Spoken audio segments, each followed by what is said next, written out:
So good to meet you, man. So good to actually put a face behind the game. Yeah. Yeah, likewise, man. I really appreciate the opportunity, man. It's just really cool. I'm happy to talk about the game. I'm really excited to talk about it and explain a little bit about it. Yeah, mate. Like obviously we've had a number of conversations on X, and I obviously played the game, got stuck on a level just because I don't know why. Maybe I thought I was better than I am, but thoroughly enjoyed it, man. Like I said in a recent clip that I just posted on X, like horror games, I actually love playing, but it's the jump scare stuff that gets me. And obviously, your game kind of embraces that element quite well, as you would have seen in my recent video I just posted. Yeah, yeah. It's a funny thing. I don't even play a lot of horror games, Oh, which is really? funny. Yeah, I don't watch horror movies. I actually can't do horror movies. I'm the They're same, man. almost I'm exactly the yeah. same. Yeah, yeah, yeah. Some of them are just too much, too Too real. much. Well, mate, Yeah, I want to yeah. ask you because I want to know, like, just on that, like, then what was the inspiration behind Claire? Like, what sort of made you want to create that if it's not really kind of a genre that you generally kind of look at or play or yeah. Well, the inspiration, so it's a sequel to my first game, I was going to Ethel. ask that if it was a sequel. Yes. Yeah. Right, right. And I'm self-taught. I'm a self-taught developer. And yeah, so the inspiration, obviously came from my first game. But I love watching horror games on YouTube. My favorite YouTuber is probably Dashi. I love Yeah. watching his horror game gameplays, and I always just thought that I could make a good horror game. And jumping into teaching yourself how to code, horror is probably the easiest because of the Yeah. Okay. mechanics. There's not a lot of, you know, mechanics that you have to implement into the game. Starting off, Ethel was just a basic kind of walking simulator, whereas Claire, more advanced. There's AI chase scenes, there's more intricate type of puzzles. Um, yeah, so it was really just based off, and it's also the ability to tell a story. I feel Yeah. like a horror Yeah. game, you can tell a really detailed and just crazy story, which is probably my favorite thing about it. Yeah, that's what I liked. It felt quite cinematic, like in some of the scenes. It wasn't just sort of all out kind of jump scare action. But man, like you must be thrilled to see. I've seen a lot of the videos, that you're posting, and people actually playing Claire and the jump scares. That Hmm. must be like a pretty proud moment to, see that what you intended for the game to do is actually delivering. Yeah, absolutely. The success started with Ethel, and Yeah, with it being my first game, you see, obviously I was doing a lot of research when it comes to, releasing your first game. And, you see a lot of videos where it says you'll be lucky if you sell 50 copies in your yeah, first year. yeah. Ethel exceeded that. And, it gave me a lot of motivation. And I just really wanted to push the boundaries as much as I could with Claire.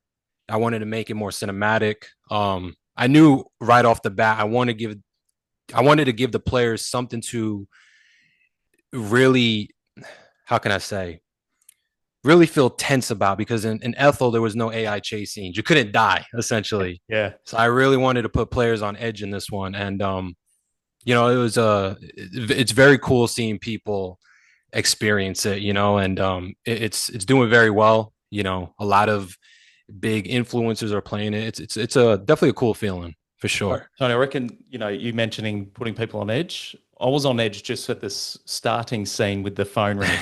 As soon as that the phone started ringing, I was Right. like, oh man, I know what to expect here. It Um, wakes you up, right? oh man, like honestly, like obviously I didn't progress as far as I would have liked, and that's on Right. me. But even just with the cupboard shutting, like my heart was just pounding, absolutely Hmm. pounding. And then I obviously saw, some clips of people that had progressed further in the game, and I just sat there and went, man, if a cupboard's doing that to me, just a cupboard door shutting, what's it going to be like when I've Yeah. got some Yeah. AI bloody creatures running after me? So Yeah, it picks up. It definitely picks up. I yeah, noticed too, I try to watch as many streamers and YouTubers, and I try to watch a lot of people play the game because you learn a lot. You learn yeah, what to do right, what doesn't work. And what I'm noticing is I'm noticing gamers, they don't look up and they don't look down. So you got to kind of put things right in people's faces. Yeah. So, it's definitely a learning curve. But with this game, there wasn't too much um negative. There's some feedback like this could have been better, which, give me all the feedback. I want to hear Yeah. everything, good or bad. So yeah, I'm just definitely learning a lot, and yeah, that's something to definitely add in the next project. Try to put things in people's faces, so they don't overlook it. Well, to be honest, that was going to be my next question is there a Claire 2 on the horizon potentially? Well, there is a third project in the works, and it's I didn't even think there was going to be a sequel to Ethel. I thought Ethel was done. Claire was actually supposed to be a completely different game, and then it was supposed to be. I actually don't want to give the idea away because I'm probably going to Yeah, use yeah, this yeah. idea later on, but Yeah. it was supposed to be, I'm just going to say, an object, and this object was supposed to be haunted. I was like, it would have been cool to kind of tie in the lore of Ethel. What if this object belonged to Claire? And that's Yeah. why it's like haunted and stuff. And then the ideas just started rolling, and it became a sequel and became what it is today. And yeah, it's just crazy, man. It's just crazy. But yeah, And for my third game, I'm sorry. no, I was just going to say, like, obviously, solo dev, correct? Correct. Yeah. How's that been like? It must be a challenge because with what we're doing, obviously with Glizzy and Devspotter, like, everything's on you, from Mhm. obviously building the Right. game to building the community to marketing, that would have to be challenging, right? Oh yeah, it's tough.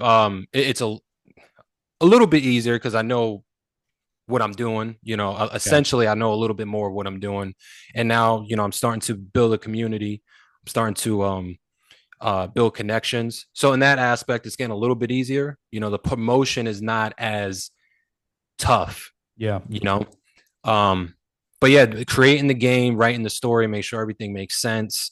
Um, Trying to make the game unique. I feel like you don't have to come up with the most unique idea. It doesn't have to be something brand new.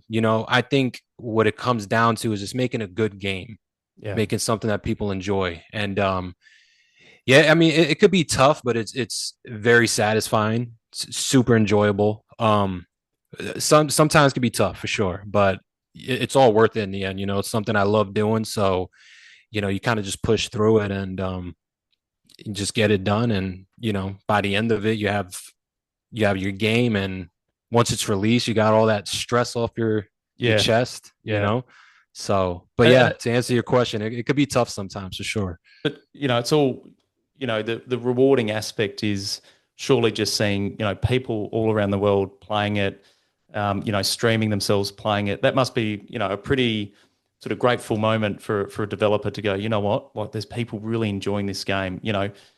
Obviously it's received really positive reviews, but that must be like a moment where you go, yeah, all of this, the work, the effort, everything was just worth it.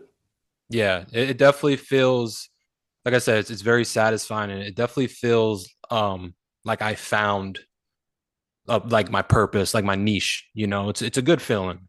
Because I've always, since a little kid, I've always had this creative itch, and I could never really find what it was to relieve it, if that makes sense. Awesome. I tried so many different things, and this actually feels it's satisfying. It fills that void. Yeah. Um, Yeah. so it's definitely I'm definitely gonna keep going, getting better and better, and yeah, it's just an awesome feeling. And I reckon I cut you off a little bit prematurely, but so what is next? Like, what can we expect? Post Claire. Like I said, I'm working on a third one. It's definitely going to introduce some more new mechanics. I know um at the end of Claire, I always do like a developer kind of message from me. And I said that, my next 2 to 3 projects will be shorter experiences. And I don't think I'm probably gonna stick with that. This might be just as long as Yeah. Claire, because Claire runs players usually like 4 to 5 hours to beat. But yeah, the third game is looking to be um in the same universe as both Yeah. Ethel and Claire. So yeah, players can definitely expect the story to extend a little bit more. I don't know where it's going to go after the third one. It might be the end of the trilogy, but yeah, just to keep working on these type of story lore puzzle horror games, you know. Yeah, So and I reckon that was what I really enjoyed about Claire. Clearly, obviously, because I got stuck, within the first 20 minutes. But it is challenging. Like it's there is that sense of gameplay mechanic which can be a challenge for some players, which I personally enjoyed. I mean, obviously, I did get stuck, but it was actually enjoyable to go. You know what? This isn't actually an easy game. Like you actually have to think in some mhm. parts of this game. Yeah, and that's what I found was the most challenging. Definitely in Ethel, but I learned a lot from Ethel. Ethel had a lot of updates since its released.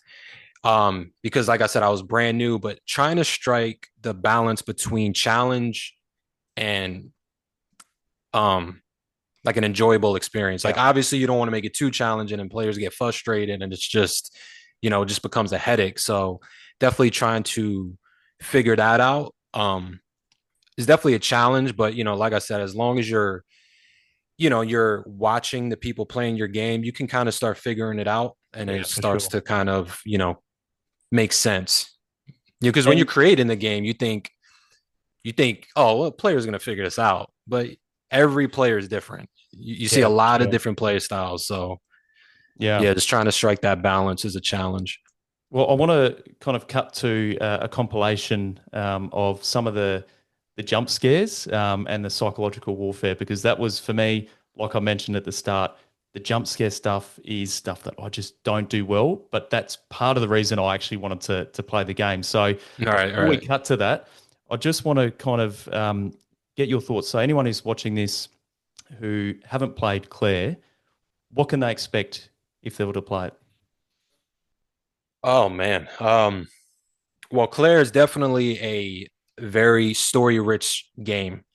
It starts off, I would say, somewhat slow. As you experience, you would probably, I don't know, maybe 20 minutes, 30 minutes into the Yeah. game when you got that first initial scare. It starts off slow. That's an easy one.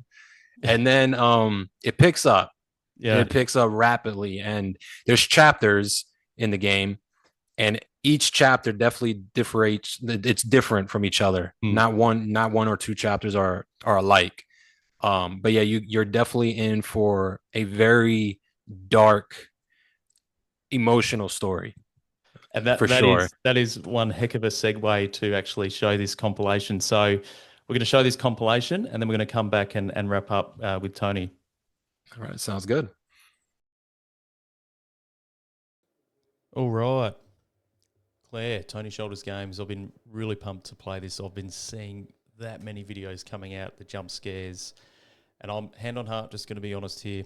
I'm not one for horror games. I love horror movies. I can't stand. And it's literally the one thing that gets me is the whole jump scare stuff. A few moments later. Oh, the attic. Oh, you.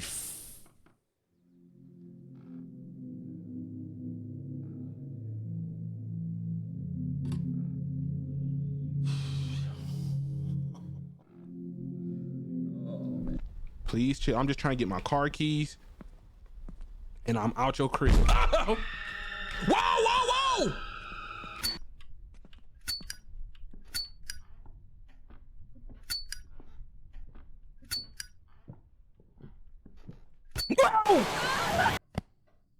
Ist irgendwas hinter mir? Ah! God, fuck you!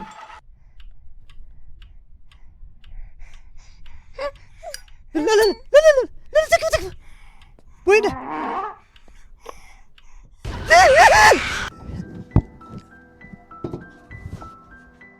gonna have to put that book on a bookshelf so it can open this little secret room. Okay.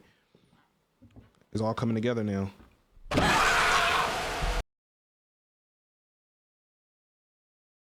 Man, every time I watch that, it gets funnier and funnier. I don't think I get sick of seeing, people's reactions. But I just want to say, Tony, it's been awesome to catch up with you. To be honest, this was episode one of Devspotter. So you're part of the very first episode, very first series, and really appreciate your time and thoroughly enjoyed the time that I had playing Claire, and I'm going to actually jump back in now. I know some secret kind of tricks of the trade from you, mate. So I appreciate your time, and yeah, let's stay connected, man. Yeah, absolutely. Again, I appreciate it. It was an honor. I really appreciate the opportunity. Likewise, man. Cheers.